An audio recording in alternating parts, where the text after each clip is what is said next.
Hello friends, tech പേജിയുടെ പുതിയൊരു വീഡിയോയിലേക്ക് എല്ലാ ഉദ്യോഗാർത്ഥികൾക്കും സ്വാഗതം. സ്റ്റാറ്റിസ്റ്റിക്കൽ അസിസ്റ്റന്റ് ഗ്രേഡ് 2 പരീക്ഷയുടെ സിലബസ് പുറത്തു വന്നിട്ടുണ്ട്. ഈ ഒരു സിലബസിനെ കുറിച്ച് ഡിസ്കസ് ചെയ്യാനാണ് ഇന്ന് ഈ ഒരു വീഡിയോ പ്രധാനമായിട്ട് ചെയ്തിരിക്കുന്നത്. അപ്പൊ ഈ ഒരു സിലബസ് നമ്മൾ നോക്കുമ്പോൾ നമുക്ക് മനസ്സിലാവുന്നത് പ്രധാനമായിട്ടും 5 ഏരിയാസിൽ നിന്നാണ് നമുക്ക് ക്വസ്റ്റ്യൻസ് പ്രതീക്ഷിക്കാവുന്നത്. അത് ഏതൊക്കെയാണെന്ന് നോക്കുകയാണെങ്കിൽ ആദ്യം എക്കണോമിക്സ്, അതിനുശേഷം സ്റ്റാറ്റ്, അതിനുശേഷം മാത്തമാറ്റിക്സ്, അതിനുശേഷം കൊമേഴ്സ്. കൂടാതെ ജി കെ എന്ന് പറയുന്ന ഭാഗത്തു നിന്നും ക്വസ്റ്റ്യൻസ് നമുക്ക് പ്രതീക്ഷിക്കാം. ജി കെയുടെ കാര്യത്തിൽ ടെന്റേറ്റീവ് സിലബസ് വെച്ച് പ്രിപ്പറേഷൻ മുന്നോട്ട് കൊണ്ടുപോയപ്പോൾ ജി കെയുടെ കാര്യത്തിൽ മാത്രം നമുക്കൊരു ചെറിയൊരു അൺസർട്ടനിറ്റി ഉണ്ടായിരുന്നു. അപ്പൊ അതിനെ മാറിയിട്ടുണ്ട്. ജി കെ പരീക്ഷയ്ക്ക് ഉണ്ടാവും, സിലബസിൽ ജി കെ ഉണ്ട്. ഓക്കെ, മുൻവർഷത്തെ സിലബസിൽ നിന്ന് മുൻവർഷങ്ങളിൽ നടന്ന സ്റ്റാറ്റിസ്റ്റിക്കൽ അസിസ്റ്റന്റ് ഗ്രേഡ് 2 പരീക്ഷയുടെ സിലബസിൽ നിന്നും വലിയ വ്യത്യാസങ്ങളൊന്നും ഈ ഒരു സിലബസിലേക്ക് വന്നിട്ടില്ല. ഏകദേശം അതേ സിലബസ് തന്നെയാണ്. അപ്പോ നമുക്ക് കൂടുതൽ ഡീറ്റെയിൽസിലേക്ക് പോവാം. നോട്ടിഫിക്കേഷന്റെ പ്രധാനപ്പെട്ട ഡീറ്റെയിൽസ് നോക്കുകയാണെങ്കിൽ കാറ്റഗറി നമ്പർ വരുന്നത് 741/2024 ആണ്. നമുക്കറിയാവുന്ന പോലെ എക്കണോമിക്സ് ആൻഡ് സ്റ്റാറ്റിസ്റ്റിക്സ് ഡിപ്പാർട്ട്മെന്റിന് കീഴിൽ സ്റ്റാറ്റിസ്റ്റിക്കൽ അസിസ്റ്റന്റ് ഗ്രേഡ് 2 അഥവാ സ്റ്റാറ്റിസ്റ്റിക്കൽ ഇൻവെസ്റ്റിഗേറ്റർ ഗ്രേഡ് 2 പോസ്റ്റിലേക്കാണ് നിങ്ങൾക്ക് നിയമനം നടക്കുക. സ്കെയിൽ ഓഫ് പേ 31,100 രൂപ മുതൽ 66,800 രൂപ വരെ പ്രതീക്ഷിക്കാവുന്ന ഈ ഒരു പോസ്റ്റിലേക്ക് ഡിസ്ട്രിക്ട് വൈസ് ആണ് റിക്രൂട്ട്മെന്റ് നടക്കുന്നത്. 19 വയസ്സ് മുതൽ 36 വയസ്സ് വരെ ഏജ് ലിമിറ്റ് ഉള്ളവർക്ക് അപേക്ഷിക്കാം. ജനറൽ കാറ്റഗറിയിലുള്ളവർക്ക്, ഇനി റിസർവ്ഡ് കാറ്റഗറിയിലുള്ളവർക്ക് നോംസ് പ്രകാരമുള്ള ഏജ് റിലാക്സേഷൻസ് ഉണ്ടായിരിക്കും. നിങ്ങൾക്ക് ഇതിന് ക്വാളിഫിക്കേഷൻ ആയിട്ട് വേണ്ടത് നമുക്കറിയാം. ഒന്നുകിൽ എക്കണോമിക്സിലോ സ്റ്റാറ്റിലോ അല്ലെങ്കിൽ മാത്തമാറ്റിക്സിലോ ഡിഗ്രിയോ, അല്ലെങ്കിൽ നിങ്ങൾ കൊമേഴ്സ് ആണ് പഠിച്ചിട്ടുള്ളതെങ്കിൽ സ്റ്റാറ്റ് ഒരു സബായിട്ട് പഠിച്ചിരിക്കണം ഫ്രം എ റെക്കഗ്നൈസ്ഡ് യൂണിവേഴ്സിറ്റി. ഇനി എക്സാം ഡേറ്റ് 2025 ജൂലൈ 9 ആണ് കേട്ടോ. അത് കൺഫർമേഷൻ കൊടുക്കാനുള്ള ആ ഒരു പോർട്ടല് നിങ്ങൾക്ക് ഇപ്പോ കൺഫർമേഷൻ കൊടുക്കാനായിട്ട് സാധിക്കും. ഇപ്പൊ ആക്റ്റീവ് ആണ്. മെയ് 11 വരെ നിങ്ങൾക്ക് മെയ് 11 വരെ നിങ്ങൾക്ക് കൺഫർമേഷൻ കൊടുക്കാനായിട്ട് സാധിക്കും. അപ്പൊ അവസാന തീയതി വരെ നീണ്ടു പോകാതെ എത്രയും പെട്ടെന്ന് തന്നെ നിങ്ങൾക്ക് കൺഫർമേഷൻ കൊടുക്കാവുന്നതാണ്. ഓക്കെ, ഇനി നമ്മൾ സിലബസിലേക്ക് പോകുമ്പോൾ സിലബസിന്റെ ഒന്നാമത്തെ പാർട്ട് 1 എന്ന് പറയുന്നത് എക്കണോമിക്സ് ആണ്. എക്കണോമിക്സിൽ നിന്ന് 5 മൊഡ്യൂൾസിൽ നിന്നാണ് നമുക്ക് ക്വസ്റ്റ്യൻസ് പ്രതീക്ഷിക്കാവുന്നത്. അതിൽ ഒന്നാമത്തെ module micro economic theory and applications ആണ്. 4 മാർക്കിന്റെ ചോദ്യങ്ങളാണ് പ്രതീക്ഷിക്കാവുന്നത്. ഓക്കെ, ഡീറ്റെയിൽഡ് ആയിട്ടുള്ള സിലബസ് നിങ്ങൾക്ക് സ്ക്രീനിൽ കാണാവുന്നതുമാണ്. അപ്പോൾ അതിൽ theory of consumer behaviour, utility functions, demand analysis, price, income and substitution effects തുടങ്ങി റിലേറ്റഡ് ആയിട്ടുള്ള ധാരാളം ടോപ്പിക്സ് വരുന്നു.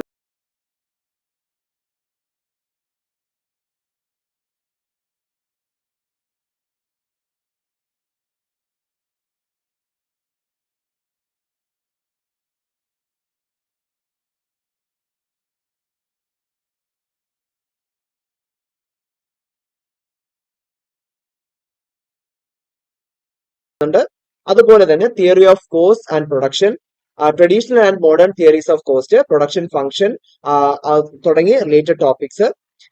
അതുപോലെ അടുത്ത പാർട്ടില് market structure and equilibrium price and output determination and related topics. അതുപോലെ theory of distribution, marginal productivity, അങ്ങനെ വരുന്ന അതുമായിട്ട് ബന്ധപ്പെട്ട ടോപ്പിക്സ്. അപ്പൊ ഇത്രയുമാണ് മൊഡ്യൂൾ 1 നമുക്ക് പ്രധാനമായിട്ടും ഡിസ്കസ് ചെയ്യാനായിട്ടുള്ളത്. ഇനി മൊഡ്യൂൾ 2 പോവുകയാണെങ്കിൽ മൊഡ്യൂൾ 2 വരുന്നത് macro economic theory and applications ആണ്. അപ്പൊ മൊഡ്യൂൾ 1 4 മാർക്കിന്റെ ചോദ്യങ്ങളായിരുന്നു. മൊഡ്യൂൾ 2ഉം 4 മാർക്കിന്റെ ചോദ്യങ്ങൾ തന്നെയാണ്. Macro economic theory and applications 4 മാർക്കിന്റെ ചോദ്യങ്ങൾ നമുക്ക് ഈ ഒരു മൊഡ്യൂളിൽ നിന്നും പ്രതീക്ഷിക്കാവുന്നതാണ്.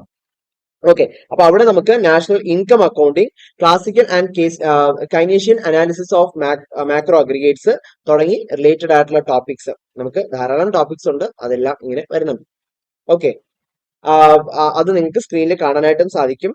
താഴെ macro economic schools and policies, schools in macro economics തുടങ്ങി ധാരാളം ടോപ്പിക്സ് അതിലുണ്ട്. ക്ലിയർ ആണല്ലോ? യെസ്. അപ്പൊ ഇതാണ് module 2 macro economic theory and application. 4 മാർക്കിന്റെ ചോദ്യങ്ങളാണ് അവിടെ നിന്ന് വരുന്നത് കേട്ടോ. ഇനി മൊഡ്യൂൾ 3 നോക്കുന്നത് quantitative methods four economic analysis ആണ്. അതും 4 മാർക്കിന്റെ ചോദ്യങ്ങളാണ്. അവിടെ നിന്നും നമുക്ക് പ്രതീക്ഷിക്കാവുന്നത്. അവിടെ statistical methods, measures of central tendency, measures of dispersion തുടങ്ങി റിലേറ്റഡ് ആയിട്ടുള്ള ധാരാളം ടോപ്പിക്സ് ഉണ്ട്. അതുപോലെ തന്നെ mathematical methods, matrix operation, determinants, static and dynamic input, output models തുടങ്ങി ധാരാളം sub topics. Econometric methods, methodology of econometric research, simple and general linear econometric models തുടങ്ങി econometric മോഡൽസിനെ പറ്റി റിലേറ്റഡ് ആയിട്ടുള്ള കുറച്ച് ടോപ്പിക്സ്. ഇതെല്ലാമാണ് മൊഡ്യൂൾ 3 പ്രധാനമായിട്ടും വരുന്നത്. Quantitative methods four economic analysis 4 മാർക്കിന്റെ ചോദ്യങ്ങൾ. മൊഡ്യൂൾ 4 നോക്കുകയാണെങ്കിൽ economic development, public finance and international trade ആണ്. 4 മാർക്കിന്റെ ചോദ്യങ്ങളാണ് അവിടെ നിന്നും പ്രതീക്ഷിക്കാവുന്നത്. അവിടെ concept and measurement of economic development, meaning of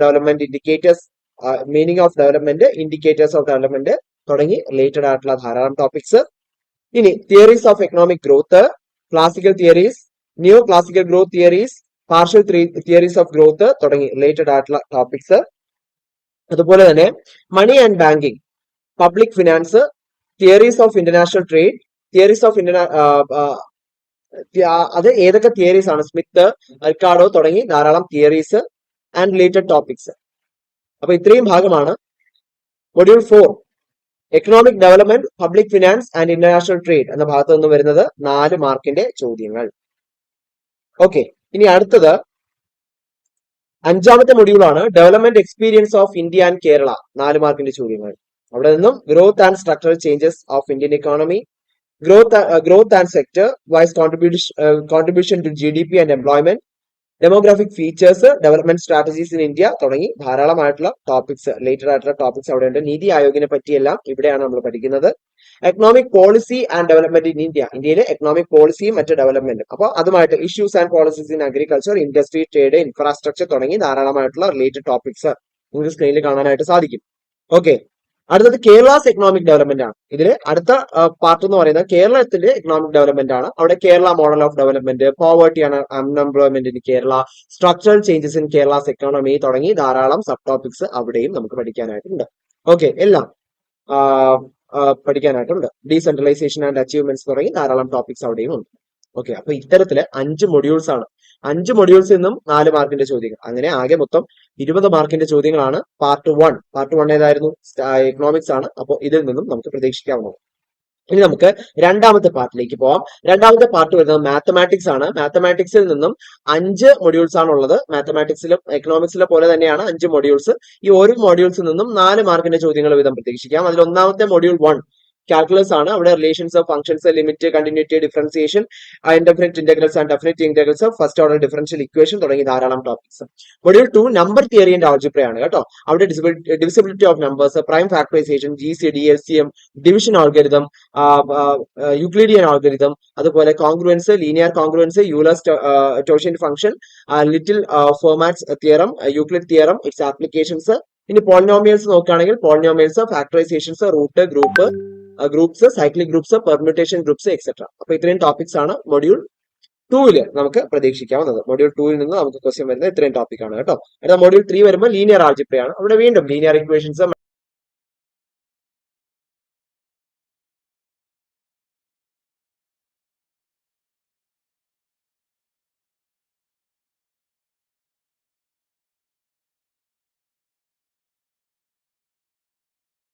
matrices and determinants, vector space, linear dependence, linear independence, basis, dimension, linear transformations, metrics of linear transformation, rank, nullity, characteristic equations, characteristic values and diagonalization. Module 4 അപ്പൊ ഞാൻ പറഞ്ഞല്ലോ നേരത്തെ എല്ലാ മൊഡ്യൂൾസും 4 മാർക്കിന്റെ ചോദ്യങ്ങൾ വീതമാണ്. അതിൽ real analysis ആണ് മൊഡ്യൂൾ 4 വരുന്നത്. Properties of real numbers, കൗണ്ടബിലിറ്റി, sequence of real numbers and it's convergence, series of real numbers and its convergence, Riemann integral, double integral and triple integral. Module 5 വരുന്നത് കോംപ്ലക്സ് അനാലിസിസ് ആണ്. വീണ്ടും 4 മാർക്കിന്റെ ചോദ്യങ്ങൾ. അവിടെ complex numbers, analytical functions, power series, line integral, cautious theorem, singularities, Laurent series, harmonic functions തുടങ്ങിയ topics. ഇത്തരത്തിൽ 5 modules ആണ് മാത്തമാറ്റിക്സിൽ നിന്നും വരുന്നത് കേട്ടോ. അപ്പൊ മാത്തമാറ്റിക്സ് കഴിഞ്ഞു. ഇനി അടുത്ത സ്റ്റാറ്റ് ആണ്. സ്റ്റാറ്റിലെ 8 മൊഡ്യൂൾസ് ആണ്. 8 മൊഡ്യൂൾസ് ആണ് ഒരു നമുക്ക് ആകെ ഉള്ളത്. അല്ലെ, ഒന്നാമത്തെ മൊഡ്യൂൾ എന്ന് പറയുന്നത് ഡിസ്ക്രിപ്റ്റീവ് സ്റ്റാറ്റിസ്റ്റിക്സ് ആണ്. അതിൽ measures of central tendency, absolute and relative measures of dispersion, skewness, kurtosis തുടങ്ങിയിട്ടുള്ള ടോപ്പിക്സ് 2 മാർക്കിന്റെ ചോദ്യങ്ങൾ നമുക്ക് പ്രതീക്ഷിക്കാം. 2ാമത്തെ മൊഡ്യൂൾ എന്ന് വരുന്നത് പ്രോബബിലിറ്റി തിയറി ആണ്. അവിടെ definitions, addition theorem, multiplication theorem, conditional probability and bears theorem തുടങ്ങി ധാരാളം ടോപ്പിക്സ്. ഓക്കെ, റിലേറ്റഡ് ആയിട്ടുള്ള ടോപ്പിക്സ് 4 മാർക്കിന്റെ ചോദ്യങ്ങൾ. ഡിസ്ട്രിബ്യൂഷൻ തിയറിയാണ് അടുത്തത്. ഡിസ്ട്രിബ്യൂഷൻ തിയറിയിൽ പ്രധാനമായിട്ടും 3 പാർട്ട് ഉണ്ട്. ഒന്ന് ഡിസ്ക്രീറ്റ് ഡിസ്ട്രിബ്യൂഷൻ, മറ്റൊന്ന് കണ്ടിന്യൂസ് ഡിസ്ട്രിബ്യൂഷൻ, ഇനി ഒന്ന് സാമ്പിളിംഗ് ഡിസ്ട്രിബ്യൂഷൻ. അപ്പൊ ഓരോന്നിലും അതിന്റെ റിലേറ്റഡ് ആയിട്ടുള്ള ടോപ്പിക്സ്, ഡിസ്ക്രീറ്റ് അതിന്റെ റിലേറ്റഡ് ടോപ്പിക്സ്, കണ്ടിന്യൂസ് അതിന്റെ റിലേറ്റഡ് ടോപ്പിക്സ്, സാമ്പിളിംഗ് അതിന്റെ റിലേറ്റഡ് ടോപ്പിക്സ്, അങ്ങനെയാണ് വരുന്നത്. അപ്പോൾ ഇതാണ് പാർട്ട് 3 സ്റ്റാറ്റിസ്റ്റിക്സ് വരുന്നത്. ഇനി അടുത്തത് 4ാമത്തെ മൊഡ്യൂൾ എന്ന് പറയുന്നത് എസ്റ്റിമേഷൻ ആണ്. എസ്റ്റിമേഷൻ അതുപോലെ ആ മൊഡ്യൂളിൽ തന്നെ 2 പാർട്ട് ഉണ്ട്. എസ്റ്റിമേഷനും ഉണ്ട്, ടെസ്റ്റ് ഓഫ് ഹൈപ്പോതെസിസും ഉണ്ട്. എസ്റ്റിമേഷനിൽ ബേസിക് പ്രോപ്പർട്ടീസ് ഓഫ് എസ്റ്റിമേറ്റേഴ്സ് തുടങ്ങി ധാരാളം ടോപ്പിക്സ് ഉണ്ട്. ടെസ്റ്റ് ഓഫ് ഹൈപ്പോത്തസിസിൽ 2 types of errors, significance level, size and powers of test തുടങ്ങിയ കാര്യങ്ങൾ നമുക്ക് അവിടെയും പഠിക്കാനുണ്ട്. 2 മാർക്കിന്റെ ചോദ്യങ്ങളാണ് അവിടെ നിന്ന് വരുന്നത്. നെക്സ്റ്റ് സാമ്പിളിംഗ് തിയറിയാണ്. സാമ്പിളിംഗ് തിയറിയിലെ various methods of sampling, simple, random sampling, stratified random sampling തുടങ്ങിയ സാമ്പിളിംഗിനെ പറ്റിയുള്ള കൂടുതൽ ഡീറ്റെയിൽസ് ആണ് നമ്മൾ അവിടെ പഠിക്കുന്നത്. അത് കഴിഞ്ഞ് 6ാമത്തെ മൊഡ്യൂൾ വരുന്ന ഡിസൈൻ ഓഫ് എക്സ്പെരിമെന്റ്സ് ആണ്. Basic properties of experimentation and related topics.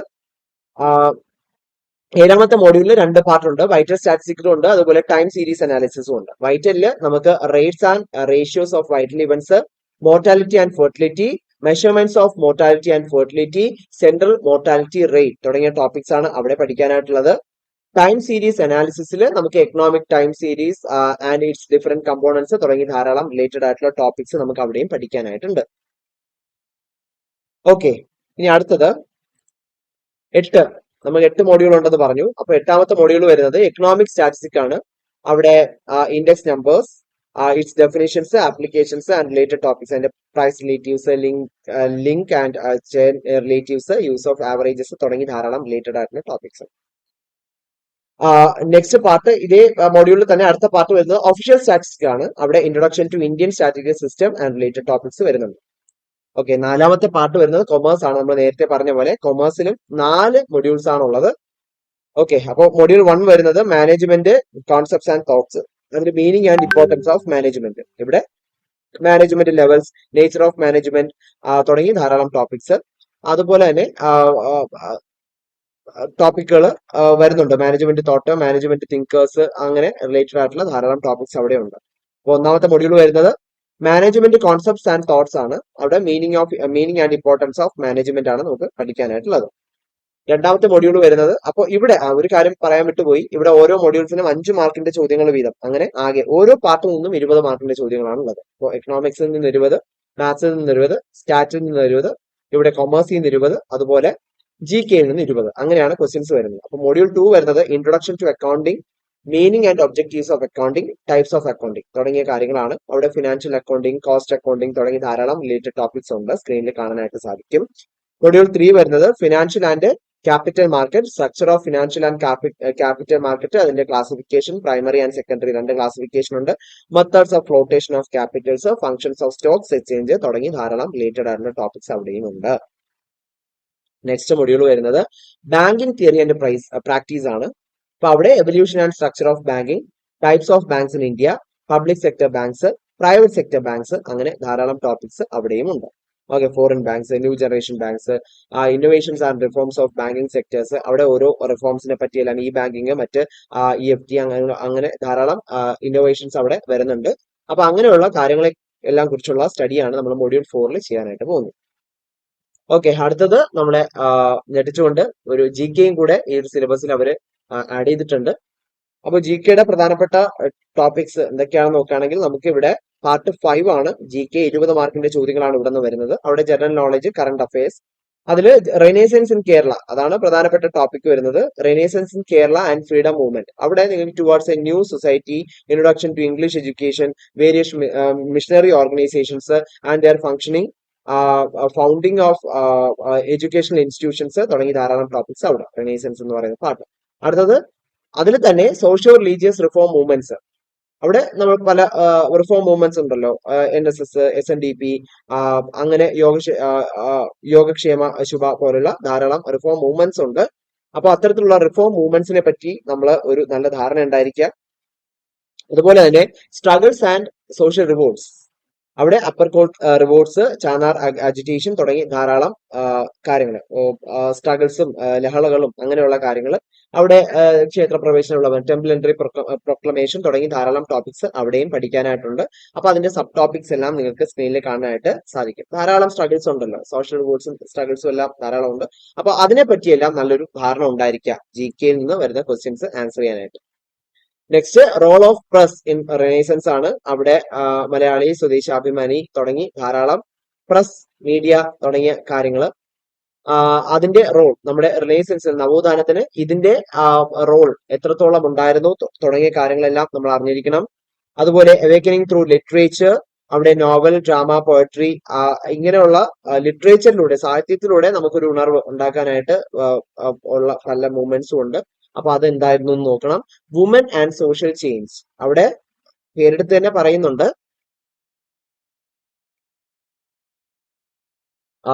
Parvathi Nenmeni, Arya Pallam, അതുപോലെ കുട്ടുമാളു അമ്മ തുടങ്ങിയ ധാരാളം പേരെടുത്ത് തന്നെ അവിടെ പറയുന്നുണ്ട്. അപ്പോൾ അതിനെ പറ്റിയെല്ലാം നല്ലൊരു ഐഡിയ ഉണ്ടാക്കിയിരിക്കുക. Woman and social changes. Okay, next leaders of renaissance ആണ്. അപ്പോ ധാരാളം ലീഡേഴ്സ് അവിടെ തൈക്കാട് അയ്യ വൈകുണ്ഠാർ, അതുപോലെ ശ്രീനാരായണ ഗുരു, അയ്യൻകാളി, ചട്ടമ്പി സ്വാമികള്, അങ്ങനെ ധാരാളം ലീഡേഴ്സ്, നവോത്ഥാന നായകന്മാരുടെ അവരെ കുറിച്ച് നല്ലൊരു ഐഡിയ ഉണ്ടായിരിക്കുക. അത് ആരൊക്കെയാണ്, ഒരുപാട് പേരുണ്ട്, അത് ആരൊക്കെയാണ് എന്നുള്ള തുടങ്ങിയ എല്ലാ കാര്യങ്ങളും നിങ്ങൾക്ക് സ്ക്രീനിൽ കാണാനായിട്ട് സാധിക്കും. അപ്പോൾ ലീഡേഴ്സ് ഓഫ് റിനൈസൻസ് ആണ് നമ്മുടെ നെക്സ്റ്റ് ടോപ്പിക് ആയിട്ട് വരുന്നത്. നെക്സ്റ്റ് വരുന്നത് ലിറ്റററി ഫിഗേഴ്സ് ആണ്. അവിടെ നമ്മുടെ കേരള നവോത്ഥാനത്തിന് സാഹിത്യത്തിലൂടെ സംഭാവന നൽകിയ ആൾക്കാരെ കുറിച്ചാണ് നമ്മൾ അവിടെ ഡിസ്കസ് ചെയ്യുന്നത്. അവിടെ കൊടുങ്ങല്ലൂർ കുഞ്ഞിക്കുട്ടൻ തമ്പുരാൻ, കേരളവർമ്മ വലിയകോയി തമ്പുരാൻ, അതുപോലെ കടത്തിൽ വർഗീസ് മാപ്പിള, കുമാരൻ ആശാൻ, വള്ളത്തോൾ നാരായണ മേനോൻ തുടങ്ങി ധാരാളം സാഹിത്യ പ്രതിഭകളുണ്ട്. അപ്പോ അത്തരം ആളുകളെ പറ്റി, അത്തരം ലീഡേഴ്സിനെ പറ്റി നല്ലൊരു ധാരണ ഉണ്ടാക്കിയിരിക്കുക. ഓക്കെ, ഇനി അടുത്തത് വരുന്നത് general knowledge and current affairs ആണ്. അപ്പൊ അതില് അടുത്ത ടോപ്പിക്സ് ആയിട്ട് വരുന്നത് salient features of Indian constitution. അവിടെ salient features of the constitution, preamble, അതിന്റെ സിഗ്നിഫിക്കൻസ് തുടങ്ങിയ കാര്യങ്ങൾ, ഫണ്ടമെന്റൽ റൈറ്റ്സും റിലേറ്റഡ് ടോപ്പിക്സും നല്ലൊരു അവബോധം ഉണ്ടായിരിക്കുക അതിനെപ്പറ്റി. അതുപോലെ തന്നെ അതിന്റെ എക്സിക്യൂട്ടീവ്, ലെജിസ്ലേഷൻ, ജുഡീഷ്യറി തുടങ്ങിയ കാര്യങ്ങൾ, central state relation, legislative, administrative and financial, അതുപോലെ service under the union and state, emergency provisions, amendment provisions of the constitution തുടങ്ങിയ ടോപ്പിക്സ് നമ്മുടെ salient features of Indian constitution അതിൽ നമ്മൾ പഠിക്കേണ്ടുന്ന ടോപ്പിക്സ് തന്നെയാണ്. Then social welfare legislation and programmes. അവിടെ നമ്മുടെ വിവരാവകാശ നിയമം, റൈറ്റ് ടു ഇൻഫർമേഷൻ, അതുപോലെ prevention of atrocities against woman and children, food security act, എൻവയോൺമെന്റൽ ആക്ട്സ് എക്സെട്ര. അപ്പൊ ഇങ്ങനെയുള്ള സോഷ്യൽ വെൽഫെയർ ലെജിസ്ലേഷൻസ് ആൻഡ് മറ്റ് programmes, like social welfare programmes like employment guarantee programme, organ and blood donation etcetera, അങ്ങനെയുള്ളവയെ പറ്റി നല്ലൊരു ധാരണ ഉണ്ടായിരിക്കുക എന്നുള്ളതും വളരെ ഇമ്പോർട്ടന്റ് ആണ്. ഓക്കെ, അപ്പോൾ സിലബസിനെ പറ്റി നമ്മളൊന്ന് ഓടിച്ചു നോക്കുമ്പോൾ ഇത്രയും ഡീറ്റെയിൽസ് ആണ് നമുക്ക് സിലബസിൽ നിന്ന് കിട്ടുന്നത്. നമ്മൾ പ്രതീക്ഷിച്ചിരുന്ന ഒരു സിലബസ് തന്നെയാണ്. ജി കെയുടെ കാര്യത്തിൽ മാത്രമേ ഒരു വ്യത്യാസം വന്നിട്ടുള്ളൂ. അപ്പോൾ ജി കെ ഇനിയും നമുക്ക് ഈ എക്സാം ഡേറ്റ് നമ്മൾ വീഡിയോയുടെ തുടക്കത്തിൽ പറഞ്ഞതാണ്. ജൂലൈ 9 എക്സാം വരുന്നത്. അപ്പോൾ ഇനിയും ദിവസങ്ങളുണ്ട്. ഇനി ഒരു 75ഓളം ദിവസങ്ങൾ നമുക്ക് തീർച്ചയായിട്ടും നമ്മുടെ പ്രിപ്പറേഷന് കിട്ടും. അപ്പോൾ ഇനിയും പ്രിപ്പറേഷൻ ആരംഭിക്കാത്തവർക്കായിട്ട് ഇനി പ്രിപ്പറേഷൻ സ്റ്റാർട്ട് ചെയ്താലും ഈ ഒരു പരീക്ഷയ്ക്ക് അപ്ലൈ ചെയ്തു, എന്നാൽ പ്രിപ്പറേഷൻ ട്രാക്കിലേക്ക് കൊണ്ടുവരാൻ സാധിച്ചിട്ടില്ല, അങ്ങനെയുള്ള ഉദ്യോഗാർത്ഥികൾക്ക് പോലും ഇനി അവശേഷിക്കുന്ന വളരെ ചുരുങ്ങിയ ദിവസങ്ങൾ കൃത്യമായി സ്ട്രാറ്റജിക്കലായിട്ട് നമ്മൾ പ്രിപ്പയർ ചെയ്യുകയാണെങ്കിൽ തീർച്ചയായിട്ടും ഈ സ്റ്റാറ്റിസ്റ്റിക്കൽ അസിസ്റ്റന്റ് ഗ്രേഡ് 2 പരീക്ഷ നിങ്ങൾക്കും ഈസിയായി നേടിയെടുക്കാൻ സാധിക്കും. അതിനായിട്ട് നിങ്ങളെ സഹായിക്കാൻ ടെക് പി എസ് സിയും കൂടെയുണ്ട്. ടെക് പി എസ് സി ഇതിനായിട്ട് 2 എക്സ്ക്ലൂസീവ് ആയിട്ടുള്ള ക്രാഷ് കോഴ്സുകൾ ലോഞ്ച് ചെയ്തിട്ടുണ്ട്. അതിൽ ഒന്നാമത്തെ കോഴ്സ് എന്ന് പറയുന്നത് statistical assistant grade 2 crash course batch ആണ്. ആദ്യ റാങ്കിൽ എത്താനായിട്ട് ഈ ഒരു കോഴ്സിലേക്ക് നിങ്ങൾക്ക് ജോയിൻ ചെയ്യാവുന്നതാണ്. അപ്പോൾ ഈ ഒരു കോഴ്സിന്റെ പ്രധാനപ്പെട്ട പ്രത്യേകത എന്ന് പറയുമ്പോൾ കേരളത്തിലെ ഏറ്റവും മികച്ച അധ്യാപകർ നയിക്കുന്ന ലൈവ് ക്ലാസ്സുകളും അതോടൊപ്പം റെക്കോർഡഡ് ക്ലാസ്സുകളും ഈ ഒരു കോഴ്സിലൂടെ നിങ്ങൾക്ക് ലഭിക്കുന്നതാണ്. ക്യാപ്സ്യൂൾ നോട്ട്സും മറ്റ് സ്റ്റഡി മെറ്റീരിയൽസും PDF ഫോർമാറ്റിൽ ലഭിച്ചുകൊണ്ടേയിരിക്കും. ഡൗട്ട് ക്ലിയറൻസിനും മെന്റർഷിപ്പിനും ഉള്ള അവസരങ്ങൾ ഉണ്ടായിരിക്കും. Topic wise exams, full syllabus based model exams വിത്ത് ഫീഡ്ബാക്ക് തുടങ്ങിയവയും ഈ ഒരു കോഴ്സിന്റെ പ്രത്യേകതയാണ്. ഓക്കെ, അപ്പം ഈ ഒരു കോഴ്സിലേക്ക് ഇപ്പോൾ തന്നെ ജോയിൻ ചെയ്തുകൊണ്ട് നിങ്ങൾക്കും ഈ ഒരു പരീക്ഷയ്ക്ക് ഉയർന്ന റാങ്ക് സ്വന്തമാക്കാനായിട്ട് സാധിക്കും. കൂടുതൽ വിവരങ്ങൾക്ക് സ്ക്രീനിലെ നമ്പർ കൊടുത്തിട്ടുണ്ട്. അപ്പോൾ എന്തെങ്കിലും ഡൗട്ടോ അല്ലെങ്കിൽ അഡ്മിഷൻ നേടാനോ ഒക്കെ ആയിട്ട് സ്ക്രീനിൽ കൊടുത്തിരിക്കുന്ന നമ്പറിൽ ഞങ്ങളെ കോൺടാക്ട് ചെയ്യാവുന്നതാണ്. ഇനി മറ്റൊരു പ്രധാനപ്പെട്ട ബാച്ച് എന്ന് പറയുന്നത്, ഇപ്പോൾ ഒരുപാട് വർഷം ഇയർ ഗ്യാപ്പ് ഉള്ളവര്, ജോലി തിരക്കുകൾ കാരണം ബുദ്ധിമുട്ടുന്ന വീട്ടമ്മമാര്, അപ്പോൾ ഇങ്ങനെയുള്ളവരെ എയിം ചെയ്തിട്ട് മറ്റൊരു ബാച്ചും കൂടെ tech P S C launch ചെയ്തിട്ടുണ്ട്. ടെക് പി എസ് സിയുടെ എക്സ്ക്ലൂസീവ് ശക്തി ബാച്ച് ആണ്. അപ്പൊ ഈ ബാച്ച് എന്ന് പറയുന്നത് ഹൗസ് വൈഫിന് വേണ്ടി മാത്രം നമ്മൾ തയ്യാറാക്കിയിട്ടുള്ള ഒരു ബാച്ചാണ്. അപ്പൊ ഇവിടെയും കേരളത്തിലെ ഏറ്റവും മികച്ച അധ്യാപകർ നയിക്കുന്ന തീവ്ര പരിശീലന ഓൺലൈൻ ക്ലാസ്സുകളും ലൈവ് ക്ലാസ്സുകളും നിങ്ങൾക്ക് ലഭിച്ചുകൊണ്ടിരിക്കും. കംപ്ലീറ്റ് ആയിട്ടുള്ള ക്യാപ്സ്യൂൾ നോട്ട്സും സ്റ്റഡി മെറ്റീരിയൽസും PDF ഫോർമാറ്റിൽ നിങ്ങൾക്ക് ലഭിച്ചുകൊണ്ടിരിക്കും.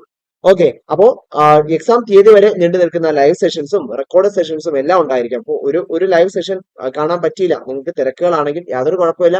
ആ ലൈവിന്റെ റെക്കോർഡഡ് സെഷൻസ് എന്ത് ചെയ്യും, ടെക് പി എസ് സിയുടെ ആപ്പ് വഴി നിങ്ങളുടെ പ്രൊഫൈലിൽ അപ്ഡേറ്റ് ആയിക്കൊണ്ടിരിക്കും. നിങ്ങൾക്ക് നിങ്ങളുടെ കൺവീനിയൻസിനനുസരിച്ച് അത് കാണാവുന്നതാണ്. ഇനി എങ്ങനെ ഇനിയുള്ള ദിവസങ്ങൾ എഫക്റ്റീവ് ആയിട്ട് പ്ലാൻ ചെയ്യാം, പ്രിപ്പയർ ചെയ്യാം. അപ്പോൾ അതിന് നിങ്ങളെ സഹായിക്കുന്ന ഒരു മന്ത്ലി സ്റ്റഡി പ്ലാൻ ഉണ്ടായിരിക്കും. റിവിഷൻ അസിസ്റ്റ് ചെയ്യാനായിട്ട് വീക്ക്ലി എക്സാംസ് ഉണ്ടായിരിക്കും. അതുവഴി നിങ്ങൾക്ക് നിങ്ങളുടെ പ്രോഗ്രസ് ട്രാക്ക് ചെയ്യാനായിട്ട് സാധിക്കും. വീക്ക് സ്റ്റുഡൻസിന് സ്പെഷ്യൽ അറ്റൻഷൻ, അതും ഈ ഒരു കോഴ്സിന്റെ പ്രധാനപ്പെട്ട ഒരു പ്രത്യേകതയാണ്. ഡൗട്ട് ക്ലിയറൻസിനും മെന്റർഷിപ്പിനുമുള്ള അവസരങ്ങൾ ഉണ്ടായിരിക്കും. Topic wise multiple choice questions, detailed എക്സ്പ്ലനേഷനോട് കൂടിയ topic wise multiple choice questions, അതുപോലെ പീരിയോഡിക് ടെസ്റ്റുകൾ, ഇനി ഫുൾ സിലബസ് ബേസ്ഡ് ആയിട്ടുള്ള ഫീഡ്ബാക്കോട് കൂടിയ മോഡൽ എക്സാമുകൾ, മോക്ക് ടെസ്റ്റുകൾ എന്നിവയും ഈ ഒരു കോഴ്സിന്റെ മറ്റ് പ്രത്യേകതകളാണ്. ഓക്കെ, അപ്പോ ഇത്തരത്തില് ജോലി തിരക്ക് കാരണം അല്ലെങ്കിൽ ഇയർ ഗ്യാപ്പ് കാരണമൊക്കെ ബുദ്ധിമുട്ട് അനുഭവിക്കുന്ന വീട്ടമ്മമാർക്ക് തീർച്ചയായിട്ടും ഈ ഒരു കോഴ്സും പ്രയോജനപ്പെടുത്താവുന്നതാണ്.